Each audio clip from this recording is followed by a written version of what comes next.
Grabatzen ari garen unean gaueko 11:00 14 minutu igaro diren honetan, Elordik eta Zabaletak Peña eta Albisuren aurka Amorebi eta Etxanon jokatu duten binakako txapelketa nagusiko 13. jardunaldiko bigarren norgehiagokaren analisia egingo dugu. Favorito ziren Elordi eta Zabaleta, baina ez ustekoa eman dute. Peñak eta Albisuk 22 eta 14 irabazi ostean.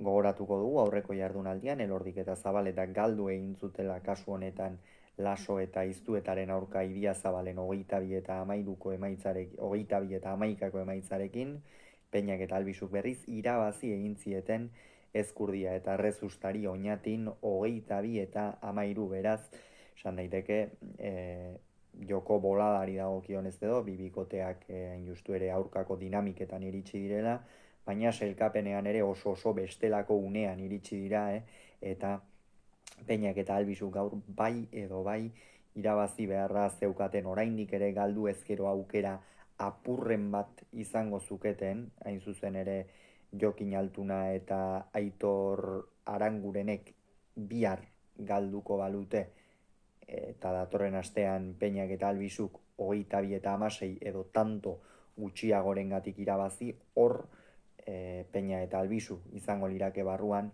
baina biek ala biek ziur naiz gaur garaipena besterik ez zutela buruan eta eskuratu dute. Hala ere, partidak gauza on oso gutxi ez, bat ere ez. Gauza positibo bakarra Baikok eta Peñak eta Albizuk.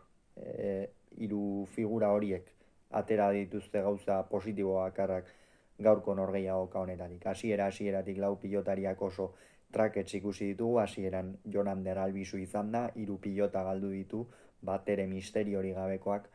Egin batean normala dela ere esan daiteke ez, azkenean badakigu zen nolako tentsioa zegoen gaurko norgehiagoka honetan, esan dugu Peñak eta Albizuk bai edo bai irabazi beharra zeukatela, eta hasiera horretan oso lotuta ikusi dugu Albizu eta baita Jonander Peña ere, eta Elordi eta Zabaleta ezer handirik egin gabe 4 eta huts aurreratu dira.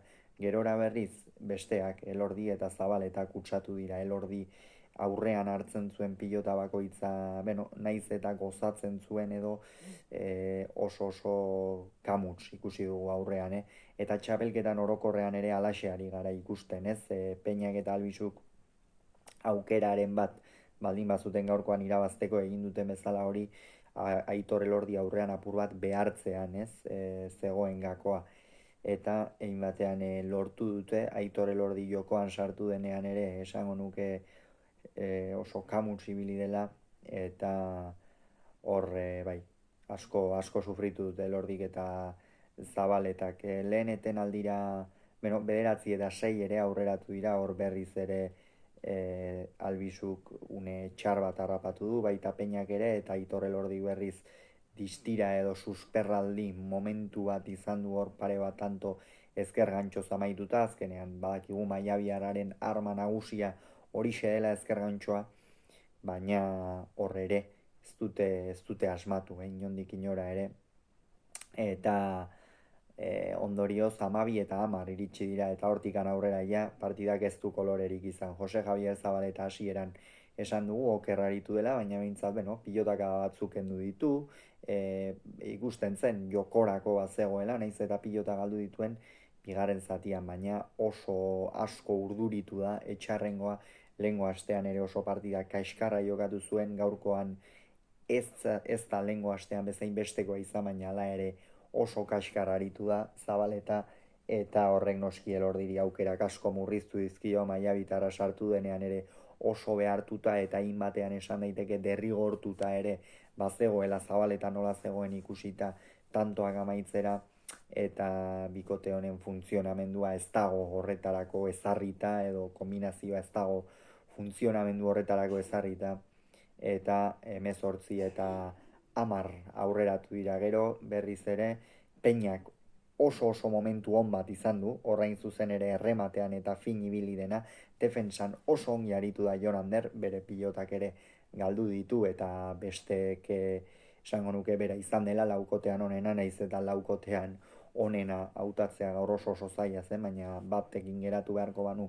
Jonander Peñarekin geratuko nintzake, eta berakor pare bat errematerekin eta atera ditu apur bat babak heltzetik, 21 eta 11 ipini dira, gero beste 3 tantu egin dituzte, Jose Javier Zabaletak hor errebotean sartu du pilota bat, gero Peñak eta Albizuk ere pare bat pilota galdu dituzte, baina azkenerako 22garrena egitea lortu dute eta oso puntu garrantzitsua Peña eta Albizurentzat. Elordi eta Zabaleta 7 punturekin geratu dira 3. postuan, markatu ez 4. postuan, eta aldiz Peña eta Albizu 5 punturekin, Jaka eta Imaz eta Altuna eta Aranguren berdindu dituzte, hauek bihar seguran jokatu beharko dutelarik, beraz biharko segurako norgehiagoka horrekare garrantzi handiagoa hartu du berez bazuena baino. Hauxe beraz esan beharreko, aurrengoan gehiago izango duzu, bitartean izan agur.